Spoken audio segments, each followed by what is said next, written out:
Peace be with you. One of the most important distinctions that God makes in the Quran is between people who are careful of their duty to God, and the Arabic term for that is Mutaqeen, and people who are defiantly disobedient to God, and the Arabic term for that is Fasiqoon. In the 59th chapter of the Quran, verses 18 through 20, we are told, O you who believe, be careful of your duty to God, and let every soul consider what He has sent on for tomorrow. And be careful of your duty to God, surely God is aware of what you do. And do not be like those who forsook God, so He made them forsake their own souls. These are the defiantly disobedient, Fasiqoon. Not alike are the companions of the fire and the companions of the garden. Surely the companions of the garden are those who are achievers, those who are successful. People who end up in heaven are those who are successful.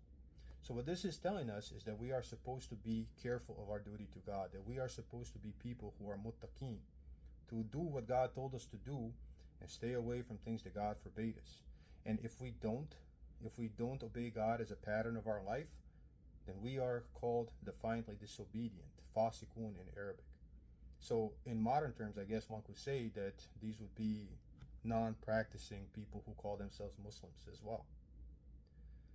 We are also told that the resting place for people who are muttaqeen and people who are fasiqun, people who are careful of their duty to God and people who are defiantly disobedient to God, is not the same. We're told one group goes into the fire and the other group goes into the garden, and those that end up in the garden are those who are successful.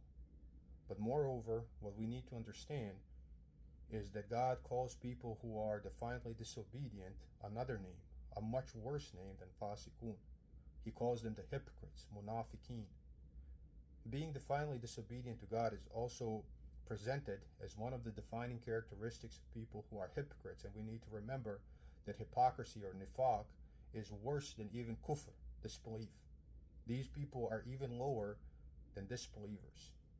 In the 9th chapter of the Quran, verses 67 and 68, we are told, the hypocritical men and the hypocritical women are all alike. They command evil and forbid good and withhold their hands. They're stingy. They have forsaken God. Again, this forsaking God is a recurring pattern. You don't think about what God wants from you. You don't think about what God thinks from you because of the way you act. How you act determines whether you have forsaken God or not. So it says they have forsaken God, so He has forsaken them. Surely the hypocrites are defiantly disobedient, fasiqun. So we see that the defining characteristic of people who are hypocrites is that they are defiantly disobedient to God. And then it says God has promised the hypocritical men and the hypocritical women and the unbelievers the fire of hell to abide therein. It is enough for them, and God has cursed them, and they will have a lasting punishment. Again, this is an important thing to note, that God has promised the hypocritical men and the hypocritical women, and then it says, and the unbelievers. So when it's talking about the hypocrites, it's not talking about unbelievers. It's talking about people who refer to themselves as Muslims. So it's very clear that being disobedient to God is a defining characteristic of disbelievers and hypocrites, and these hypocrites will call themselves Muslims. So whether it's me, you, or anyone else, and a pattern of our life is in defiant disobedience to God, if we don't do what God told us to do and stay away from those things that we are forbidden, not only are we people who are defiantly disobedient to God, but more than likely we are hypocrites. That being said, we have to also recognize that none of us are perfect.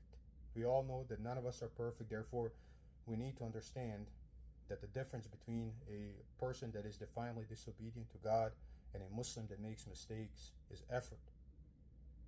This effort is called jihad in Arabic. And unless you have effort, then more than likely you are not trying in the way that you should be trying. We all have to be careful of our duty to God, and that requires effort. And that effort is jihad. And that effort is the difference between people who are mutaqeen and people who are fasiqun. That is what the Quran says. Peace be with you.